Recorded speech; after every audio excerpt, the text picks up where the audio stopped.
Hey there, Wargamers, Justin our Painter here, and today we're going to talk about some hobby supplies.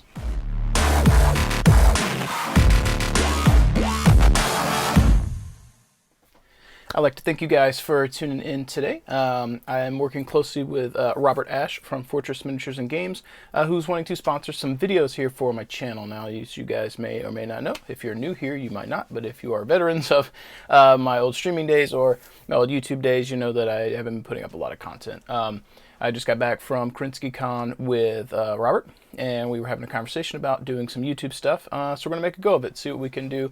Not sure where it'll go, but we're going to try. So today, because I'm going to be doing some videos in the future, today I wanted to talk about some hobby products and things that I use. So we're going to get into that, and I'm going to show you guys some basic tools, things that I have, and talk about those. Now, if you're not new to painting, this may be a review for you, and you may want to skip this. It might be boring. If you are new to painting or you want to get into it, and you're starting off with Battletech, this might be good for you. Or if you just want something cool in the background while you do some hobby work, or get the juices flowing for some hobby progress or things that you want to work on, feel free to tune in and listen to what I have to say. Maybe drop some comments below if there's some products that you like. With that being said, let's go ahead and dig into the hobby products I have on my desk, and I'll explain to you guys what I use and why. All right, so first things first, I'm going to get this out of the way here, and we're going to talk about a variety of products that I have at my disposal, so to speak. Now, this box that I had here has a lot of stuff in it, and I'm actually struggling here to find a place to put it on my desk because it's so big, but I do want to get into a variety of things, and that whole box is full of it. So because of what we got here on the desk, we're going to start off by talking about something that I think is very useful for all hobbyists, and maybe this is obvious, maybe it is not, but having some cutting mats. Now, here I've got two. I've got one from Monument Hobbies. It's Monument Hobbies here. I have a link down below if you're interested in any of the stuff that I ever use from them. However, for filming purposes, live streaming, which I used to do a lot of, I have a couple of different mats. I've got the black, I've got the gray. This one's from Redgrass Games, and I've got a black one here. This one's a little bit dirtier. It's seen better days. Now, I don't think you as a hobbyist need all of these. However, having a couple of mats might not be bad. This one I like because it's black, and if I'm ringing bases and stuff, you can see a little bit of discoloration. If I'm ringing bases and things like that, and I set the model down on this right here, so like let's say I'm basing this little fella here, and I'm ringing the base black and I set them down, usually there's a little bit of residue or leftover paint that's wet, and that'll stick to the mat. It's fine, you can pop it off, but I like using the black mat for that because if there's black ring, the paint doesn't show up, and these mats are meant to get beat up anyway. But I like to just do that. The other big deal I find is that having a small one means I can go back and forth. I don't always paint at this desk. A lot of times I paint in the living room. I have the TV on, I'm watching Netflix, so I've got a little like lap, like a laptop board type thing that I hobby on, and I take the small one with me. I leave the big one for my desk, and if I'm not using this one, I'll bring it in here and set it down. So you kind of have both. You probably don't need both, but having a nice cutting surface is good. The other thing is these are generally kind of some form of self-healing, so when you cut into them, if you don't dig too deep, it'll just pop back out. So on the topic of cutting deeply into a mat, I have a variety of cutting tools that I use. Now, you don't have to have anything fancy, but let's dig through our good old box here, and I'll show you guys some of the various tools that I use for cutting models, cutting stuff, things like that. Now, you'll notice I'm pulling out more than just the X-Acto blade. I've got some snips. I wanted to discuss a couple of options that you have with those tools. I'm trying to get to, here we go. I wanted to dig deeper into my box here because I've got several different X-Acto blades, and I really wanted you guys to know, like, you don't have to have the fanciest of fancy tools. So let's get into this. Let's go ahead and zoom in, and again, this might be pretty obvious to most of you guys, but let's get into some of the cutting tools I have now. This is a X-Acto blade from Army Painter. Nothing wrong with it. I find it to be a little bit thick and cumbersome, but if you've got it, this will work. Here's some standard X-Acto blades, from your local hobby shop type thing. If you're doing like model cars, you get these. I like these because I like that nice tension that I can get on. You can see this one's had better days. It's starting to bow out from how tight I've torqued it, and this one's rusty. You can tell I probably don't use that one much anymore, but I like this one.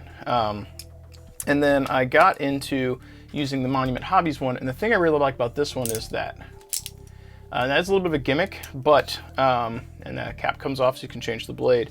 It's not super duper expensive, But one of the issues I have with these is because of where I paint, sometimes they roll off the desk. If your desk isn't quite level, you'll start to get a rolling blade. And I've had this fall into my lap. I've had it fall into the floor, stab me in the foot, things like that. Not the end of the world. This one doesn't roll. I also find some benefits to being able to roll this one in my fingers like that. But I like this one because it's not round, so I got a very firm or like exact grip on it, so it doesn't really roll the same way. So I like this one, and when the blade's not in use, I just retract it and I can set it down and we're good to go.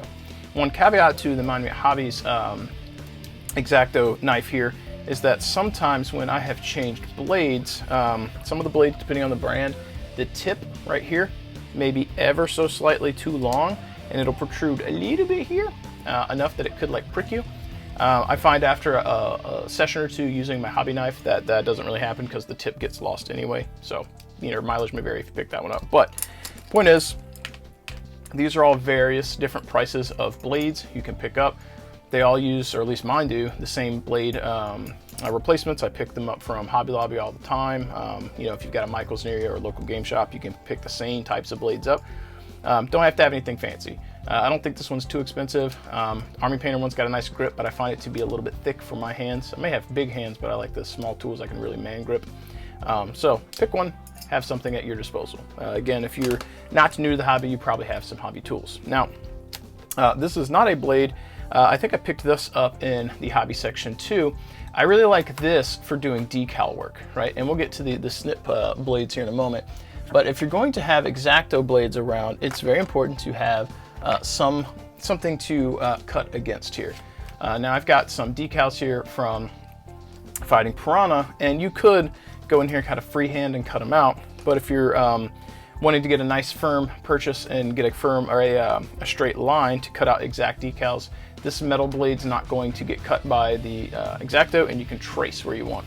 Even better if you're using decals that have like hazard stripes and stuff, you can get nice straight lines and cut exactly what you need off those decals for the material. So I think having some type of measuring device here is useful. The other thing I do with this is I'll also like take some masking tape and I'll run it down my desk here. I don't have any immediately next to me to show you. I've got some thin stuff. This is not what I would use, but you could use the Tamiya thick stuff. I would take a piece of this, and let's say I want to mask something or do like a pinstripe, and I want a straight piece. That's not quite straight in the camera, but I would take this, I would kind of line it up until I get roughly the amount that I want showing through here.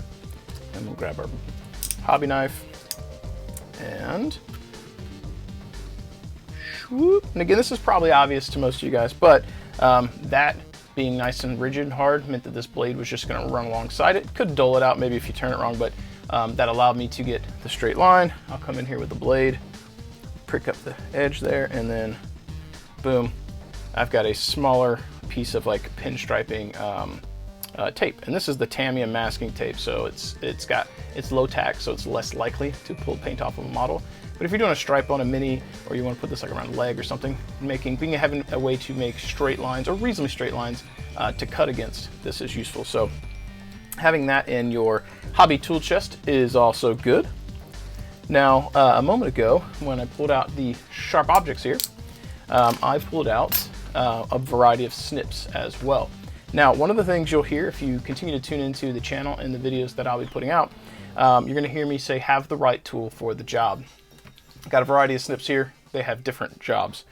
These right here are workhorse for cutting stuff that I don't want my nicer ones to go against. So if I'm cutting metal, like a brass rod for pinning a model, or a paper clip, which I use to pin models, or maybe pewter, these are good. If I tear them up, I don't care. These, on the other hand, are the other end of the spectrum and a little rusty here. I've got them oiled, but they got a little rust going on. These have a nice flat edge that cuts. These are very expensive, and while they are good, you can see the rust. The oils help protect a little bit. I did oil it up, but these are particularly fragile, so you can get a nice firm cut on that, or firm flush cut with that. But this is particularly brittle, so these can snap. And if you're cutting pewter with this, you might absolutely wreck these. So these are for precision, delicate cutting of minis, softer plastic. These are for the stuff that you don't mind beating them up. These are for everything in between. These are two different Army Painter ones that I have. I use these for basic cutting stuff. I like this because it's got a nice flat edge on it. and then this one's just here for generic work. These kind of do the same things. I just happen to have 2 different ones from them. So these are kind of in the middle. This is a cheap pair, probably from like Harbor Freight, and this here's an expensive pair. It is Redgrass Games version of a God Hand. Not quite as expensive, maybe not as good, but I have enjoyed using this. I don't use it so much for Battletech because I don't do a lot of conversions, but for things like 40K or any plastic kits like Legion, great. This is perfect for Legion, super good. So, same thing that I was saying with these, you don't have to have the most expensive stuff. Honestly, this is probably overkill. These are probably fine. So I would not spend a crazy amount of money on these. Get a decent tool and go. If you have a disposable income and go a nicer pair, I recommend having both if you do it. If you can only get one of these, skip this one. So, moving on, let's check out the other things that we have in our hobby box here of goodness. So we'll get to the paintbrushes later, but one of the things that I like having around is paint handles. So we'll zoom out a little bit so you guys can kind of see all the stuff gathering up here. But we've got a paint handle here from, I think it's Game Envy. This is one of theirs. It uses like a bottle cap lid and blue tack, so you can tack a model down and that'll hold it on. And then you've got this little grip here for your fingers. The reason for this is because when you're painting minis, sometimes, if you're like me, you end up gripping a mini, putting a finger on the top and rotating, and the paint starts to rub off. That's not good. So you can get some of these paint handles that have this little grip, and you can kind of hold and then paint. So like, you want to pop a Space Marine on here, boom. This is one painted by a friend of mine for me. That's cool. I'm not as big a fan of this because I find sometimes the tack starts to slowly wear out and the models can fall. And when I'm working with metal models, like Ironwind's metals, I've had some calamities occur, and I skip this for that. I also find it to be a little, I guess it's similar to the GW one, but it's a little clunky. I'm not sure why. I also think that this pops out, I believe. Yep. So you could have separate ones, and if you don't want the handle, you could just go like this. Depends on what you want to do. Your mileage may vary.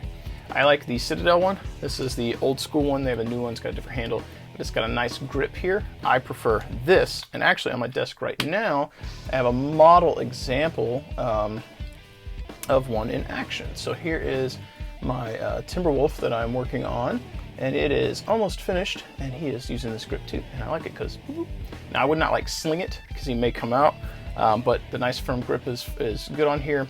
If I'm painting a metal mini, I'll usually cradle like this to allow the mini, if it does fall, to fall into my hand. In particular, my Thunderwolf, which is taller and just pure metal, that thing will fall out pretty easy because the gravity pulls it when I tilt this back, so I'll usually kind of cradle. But this helps keep my fingers off the model as much as possible, gives me a nice area to grip instead of pinching the base. And because pinching the base, if you're painting for long durations, can get a little cumbersome, tiresome on your hands, things like that. So having a nice paint handle, while not required, is nice, and these aren't terribly expensive. I have a bunch of them laying around. If I'm honest, one of these is probably good to go. You just pop your minis on and off as you're working on them, if this is good for you. If you do get multiples, it's nice if you're doing Battletech, maybe having 4 or 5 handles. Again, not required, but if you have 4 or 5, you can put a whole lance on there at a time, just set the model down, grab the other handle, start going. But again, only one is maybe. It's not required, but it's a tool that I like, and because I find it useful, I wanted to share with you guys. So, got our paint handles, got our blades, got our cutting snips. Something else that I keep on my desk, a bottle of glue. So I don't have any PVA glue, but basically white Elmer's glue, I use that a lot for basing materials, and then cyanoacrylate or super glue. I prefer the Zap-A-Gap. I also have the Monument Hobby stuff, which is good. I don't use like Gorilla Glue or standard like little tubes of super glue from Walmart. You could use it. I don't. I like this stuff. There's also some ultra thin Zap-A-Gap that's almost like water, and it's really good for delicate stuff and Gundams. For Battletech, this is probably good enough. So yeah, having a good bottle of super glue around is good. I also use this for putting tufts on my my basing materials for my minis. We were talking about blades and decals, and these two are Hobby Gold. If you aren't using these, right here, this is Micro Sol and Micro Set. These are what the chemicals that I use, or solutions I use, for securing decals. So the way that I remember the order in which I use them: set, to set the decal; sol as a solvent, to soften the decal. So set first, let it dry; solvent over the top, let it dry. So these two are great. And what this is going to do is allow you to have a decal that kind of, let me see if I can get a nice zoom in here. It's a little bit harder to see on this guy because it's a black model, but the 47 here kind of conforms to the curves of the Mini, right? And that microsaw and microset really help with that. I will do a video tutorial on how to apply decals. Again, I think I've already got one on my channel for 40K, but I'll do one with Battletech. And this is something, again, maybe redundant. A lot of this stuff may be, if you're here at this point, maybe you just enjoy listening to me ramble, or you're curious about the tools that I use. But I'll do a video on how to do the decals, and these right here, they're the jam. So let's see, what else do we got in here? I do also have some sculpting tools. I didn't pull them out because I don't use them that often. I don't think that that's particularly necessary to have around. Following up on the decal thing, a nice pair of tweezers is good. I like these because they're nice and flat, and you can get a nice purchase on them. I think I've got another pair in here that are a bit more, yeah, these are kind of needle nose. These are also good, but not required. A decent pair of tweezers will do you just fine. I like these right here. I think I picked those up from Hobby Lobby as well. Yeah, I don't even know what brand they are, it just says made in Pakistan, but a pair of tweezers of your choice for decal work is pretty nice. And then on the topic of hobby tools, while we're talking about you know, working with your minis and so forth, I think this is something that is very useful to have around. This right here is a pin vise or hand drill. I've got two of them. Standard hobby one I picked up years ago, and then the Army Painter one. This one's a little different in that I don't think it's got one in the handle. No. Some of them do. I think I consolidated all the bits into one, but if you get an old school one, it unscrews. Whoops. And sometimes you've got your little bits and stuff in here, or the alternate end. So be aware of that. This one does not do that. So this is good. These two are invaluable if you are working with plastics and you want to have drilled barrels, in particular like 40K. If you want to drill your bolters and stuff, this is good. For these types of minis here, I'll come back to our Timberwolf. He's got these what looks like SRM6s, I think, on top. They have little holes instead of actual like missile tips. If those holes on your minis, whether it's missiles or autocannons or machine guns, whatever, if you find those holes are too shallow, you can use your pin vise with a small bit to drill in and actually deepen that recess for yourself, so it makes it look more like an actual like autocannon hole or something like that, which will also mean that it helps catch washes and stuff better too. Usually these packs of hand drills or pin vices come with a variety of tiny little drill bits. I think that one the one I used the most? No, there it is, it's hiding at the bottom. I think this one's the one I used the most. It's very, very tiny, very, very small. With most of the models I'm working on, these big ones are never going to happen. I also have a larger one somewhere. I don't use it as often because it was for setting magnets. I don't really magnetize stuff anymore. But I used to have a larger bit that I matched the diameter of the magnets, and I would drill in a hole, seat the magnet, and then seat a magnet on the other bit, and then boom, boom, Bob's your uncle, so to speak, and it would work. If you've never used a pin vise before, this right here is like a chuck or something like that that applies tension to this tip, right? Which again, seems a little obvious. And you would grab the bit that you desire. Let's grab one of those smaller ones here. Whoop. Right? We'd slide that in.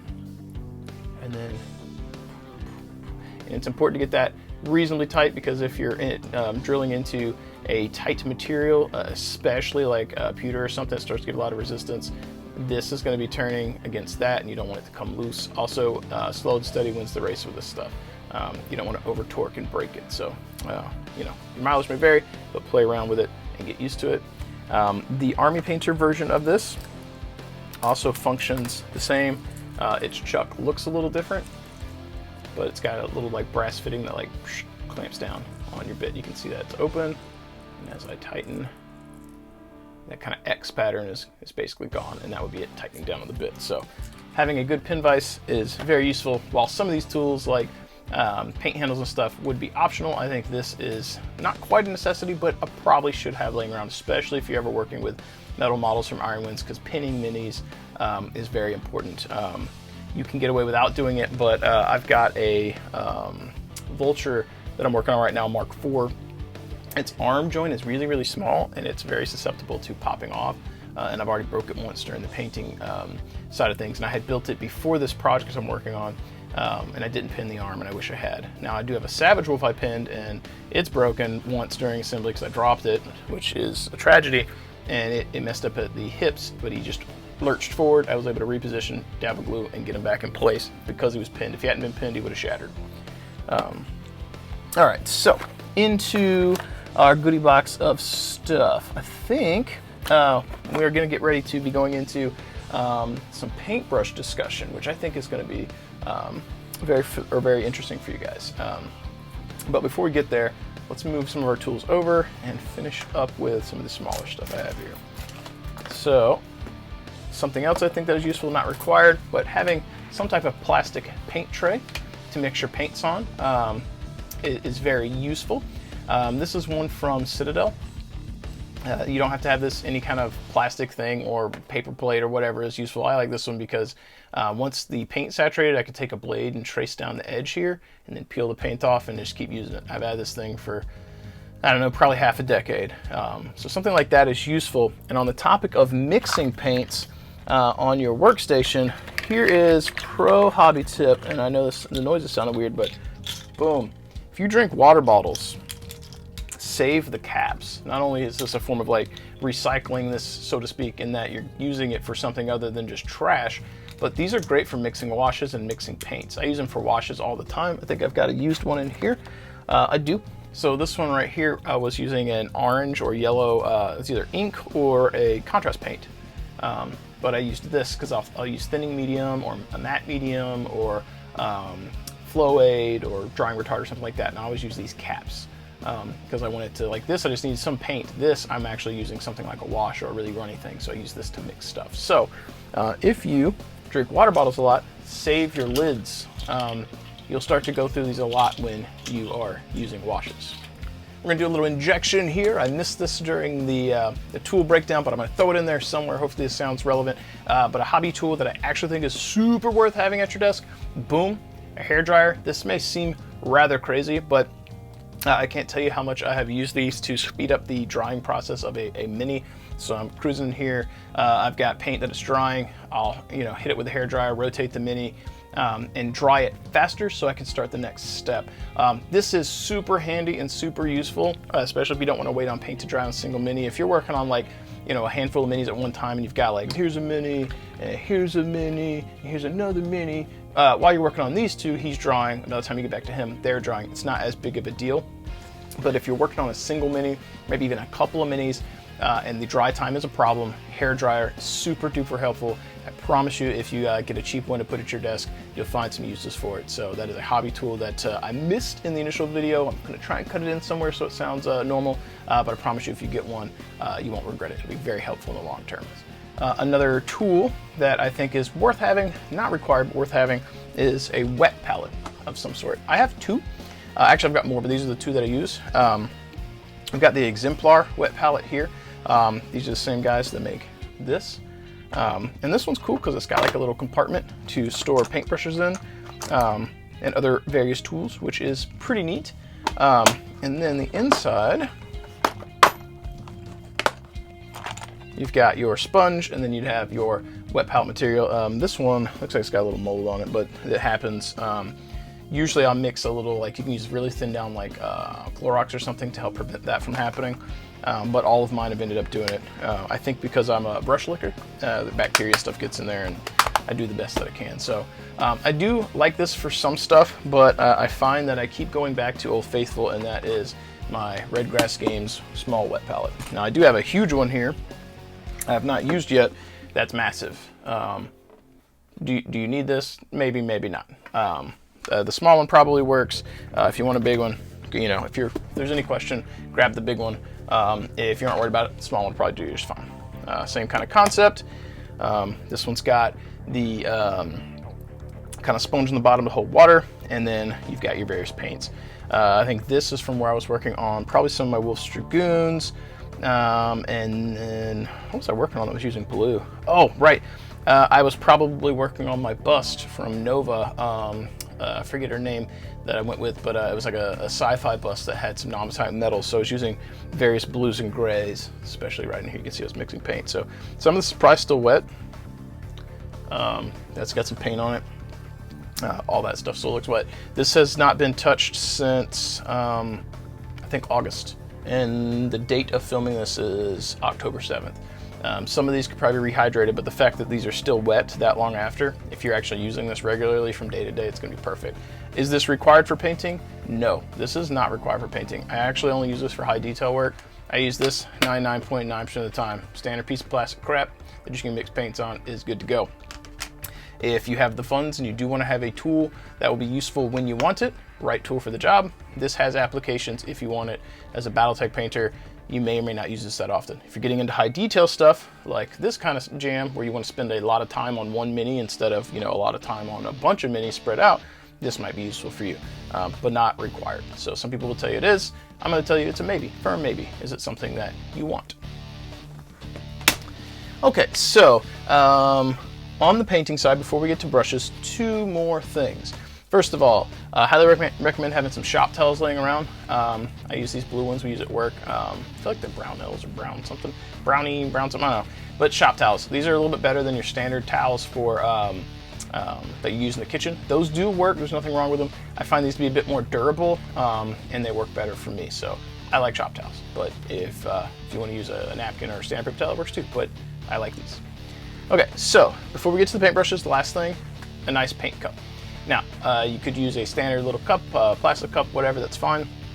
You can get these from Gaming if you want. There's also some unbranded stuff like this on Amazon.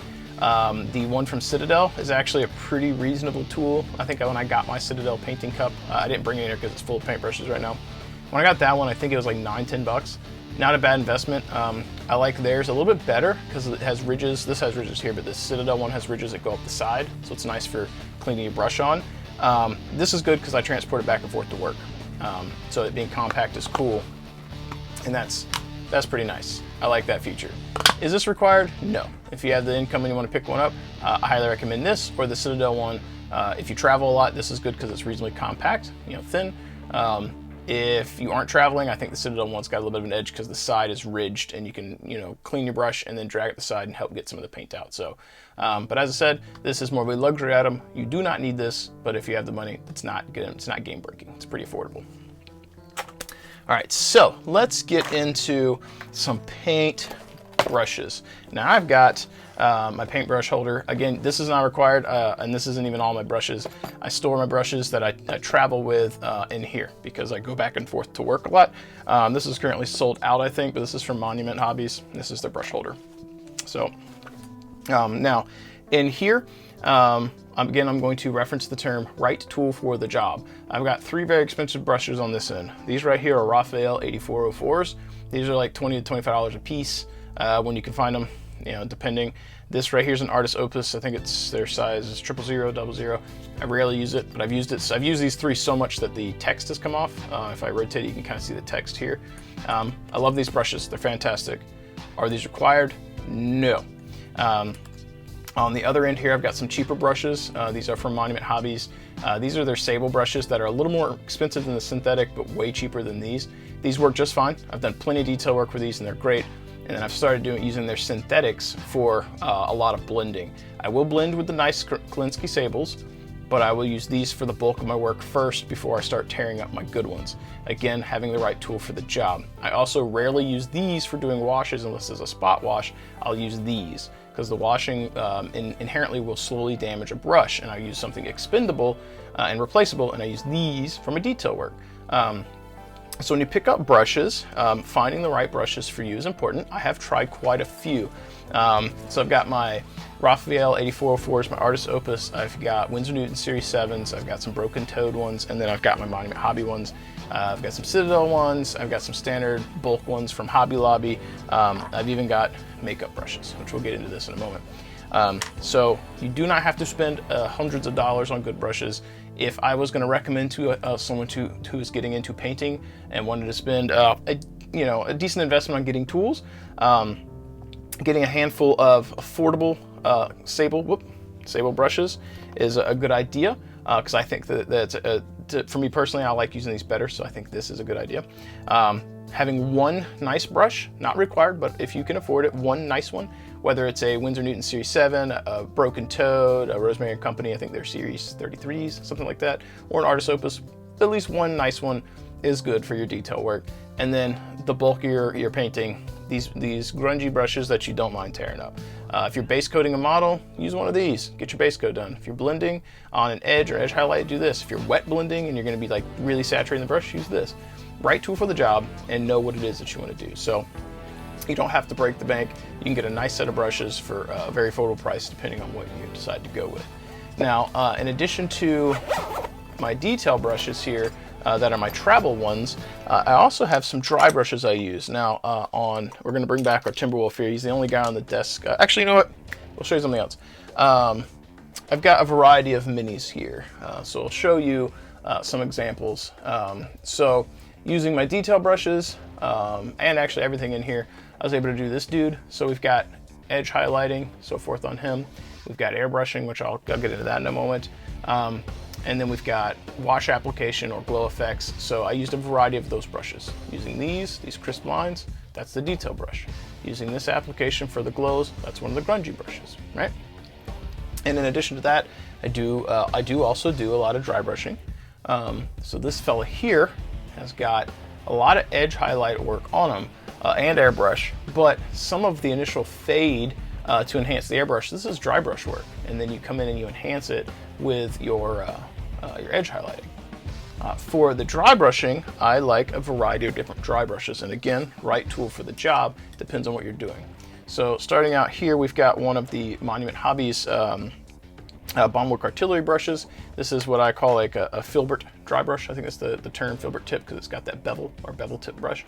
This is really good for dry brushing an edge of something. You know, so like if you got a hard edge on a mini, so I'm trying to find an example on my desk. I don't have one. Let's say you wanted to hit this edge. You can use this and just, you know, like that, hit that edge. And it's gonna be very targeted. So I use this for targeted dry brushing, right? For these, I've got the Rosemary & Company dry brush here. I also use the Master Series dry brush from Army Painter.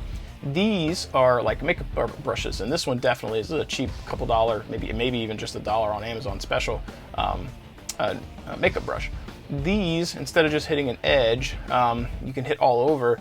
And imagine this is a cheek, and you're kind of doing this motion, and it starts to fade, and you get that blush on a model or someone who's having makeup applied. This will do a similar effect on your mini, right? So instead of just hitting cheating edge highlights with a dry brush, which is fine, you start to get a little bit of a fade on the edges, and that's what these are perfect for. And we've got an expensive one and a cheap one. I use both. I actually use these way more. And this, again, I think this is like $1 on Amazon. And this is gonna do a very similar thing. The thing I like about this one over this one's big, so large, wide surface area. This one here is kind of like having a baby between these two, right? So this one's big area, kind of blending dry brush. This is more targeted edge dry brush, what I use this for. You can use it for other stuff, but that's what I use it for. This is kind of got a similar shape of both. You get a little bit of the fat kind of brush here for blending, and then it also kind of tapers in instead of being just big and round, so you can get some targeted dry brushing and then all over fade. So I really like this. If you're looking for one, there is the brand, and you can check that on Amazon. These are dirt cheap. There's like $1, something like that. We use so many of those at work.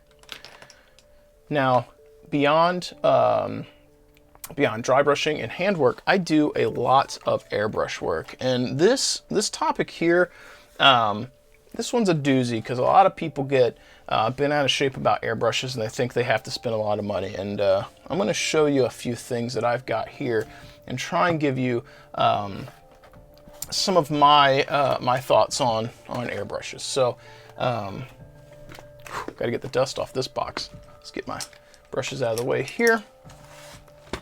All right, so I have my go-to travel airbrushes I take to work with me on a semi-frequent basis. So let's pop this open here. Let's zoom out just a smidge, right? Okay. So we've got our Renegade Chrome. we've got another Renegade Chrome, different cap or reservoir size. We've got a Patriot 105. I do have a different needle in this one, but Patriot 105.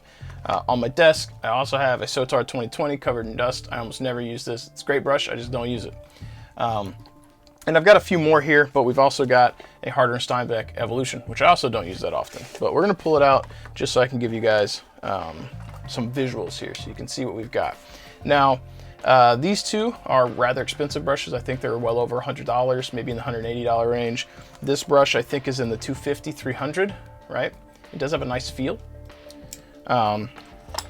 This brush I got some kind of special, I think, from Badger, and I think I got this for $75. Now I think they're usually running $95, but $75 at the time. So if you wait on a deal, you can get a good deal.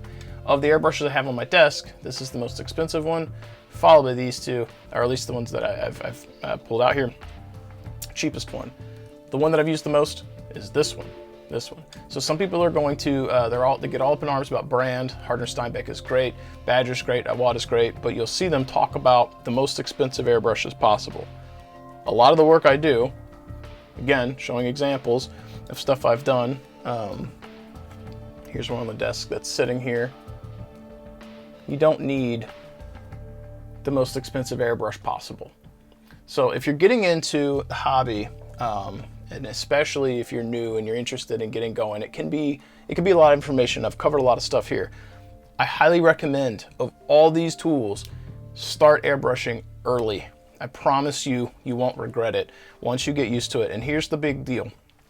As an adult, and even as like a teenager, if you're getting into hobby stuff, time is valuable and you don't have a lot of it. So you could hand base coat every mini that you have, right? And that takes time. So let's say you have a company of mechs, 12 mechs. Every one of them's gotta be blue, hand paint in blue. Every one of them's gotta be washed, hand paint in the wash. Every one's gotta be dry brush, hand paint the dry brush. You can skip out on some of that with this. You can base coat all 12 in minutes versus whatever time it's gonna take you to go by hand. And not only that, once you've base coated, you can hit it with another color from the top and get a transition, a gradient, a fade very quickly. You can also apply your primers with this. You can apply your varnishes with this. And if you've ever applied a varnish and frosted your mini, this right here could have prevented that, because you could have done it without having to worry about humidity and problems. And frosting a mini, there's very few things in the hobby world more frustrating than messing up a mini with some rattle can varnish when you're finished. And then you're like, crap, now I got to try and fix this. Very frustrating. So this will save you time in the end. Now, when I started painting, I did commission painting full time for almost a decade. And when I first started, my first, I think, 2 years, I hand based everything. Once I got into airbrushing, I realized how dumb that I was for doing that. And I wished I could have gone back and changed it. And had I not got into airbrushing, I don't think I would have stuck with painting very long, because it speeds up the initial start of getting a project going. So highly recommend getting into this. If you pick up an airbrush, doesn't have to be the one that I have. You want a dual action. You want to be able to press, trigger down, pull, trigger back. There are some airbrushes that's a single and it's just a press. You do not want that. You want to press and pull. And what's happening here, for anyone who's not familiar with airbrushes, quick 101, there's a needle at the front, and as you press, the air comes through, pulls paint through, atomizes, comes out the end.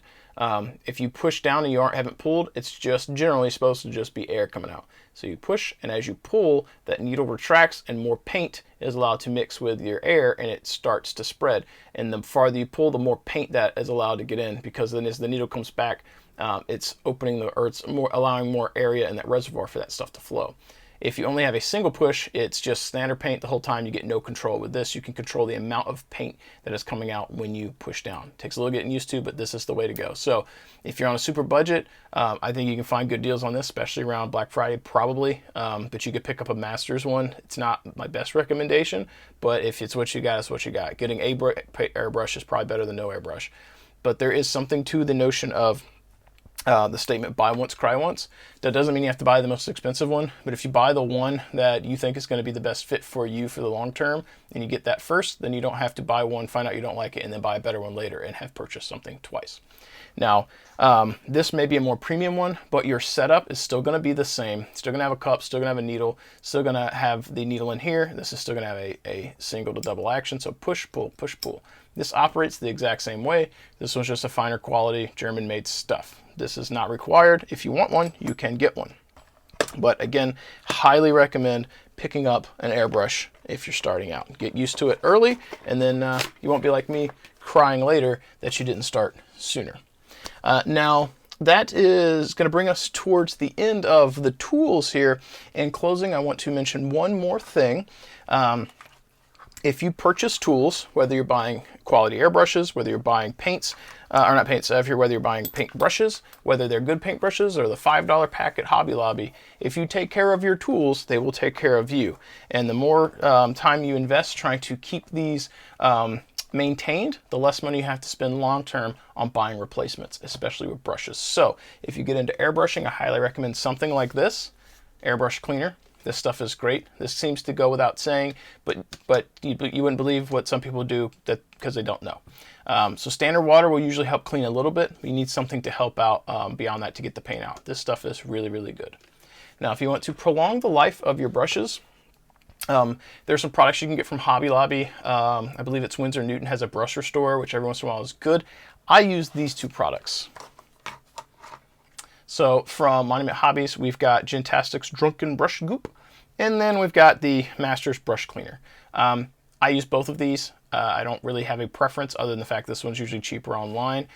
This is my travel puck because it's small, and I can take it with me.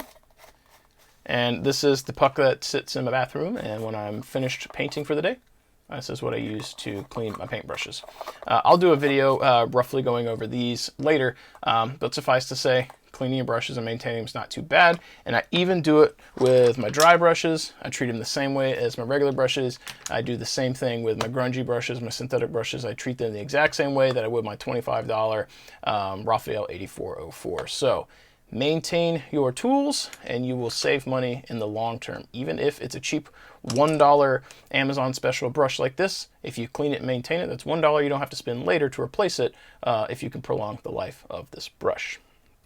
With that being said, folks, doing a quick recap of everything that we've gone over today. We've gone over paint handles, gone over blades, airbrushes, snips, glue.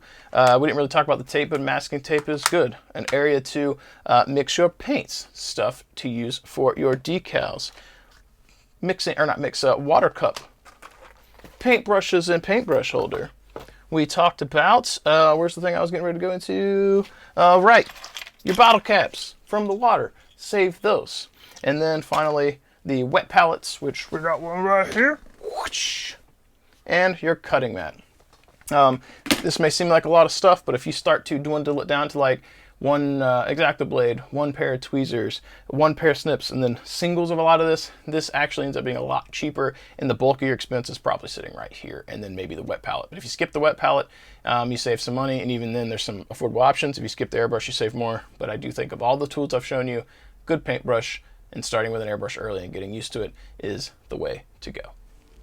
So I'd like to thank you guys for hanging out with me today. While I talked about my hobby tools, I really didn't have this super planned out. I just wanted to show you guys what I use and kind of talk about it. A very natural kind of conversation. It's a little bit one way because we're here on YouTube. I used to live stream this stuff and people would ask questions, but I have not done that in a long time.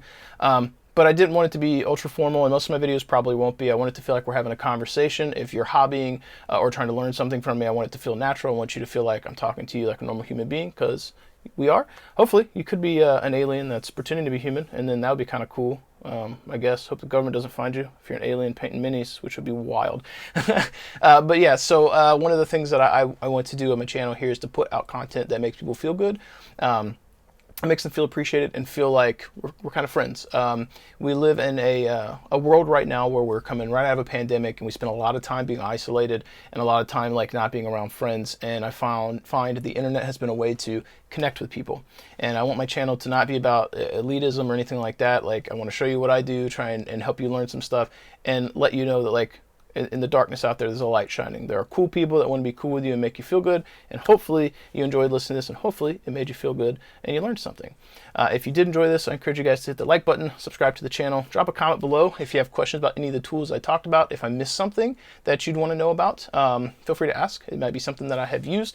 If there's a tool that I missed that you use that you think is useful, sound off in the comments below. I am not the end all be all of all things. I know what I know, and I don't know what I don't know until someone tells me. And a lot of these tools and stuff that I've learned about, or I learned about from other people, from streaming, from talking to my boss at work, from intermingling our ideas. I think we're all better for that, and that's one of the benefits that I think we miss on the internet. Is a lot of people quick to jump to like negativity and just raging and stuff like that on others, and we forget that like this is a way for us to connect and share ideas, and the hobby world is no different. So if there are paints, tools, things that you use, or ideas you want to share that I may have missed, or you're curious if it's something I've heard of or maybe haven't, sound off in the comments below. I'd like to know about the tools that you use. That being said, folks, thank you again for hanging out with me today. I hope you enjoyed this. As always, keep painting those models, keep playing those games, and I'll catch you guys next time.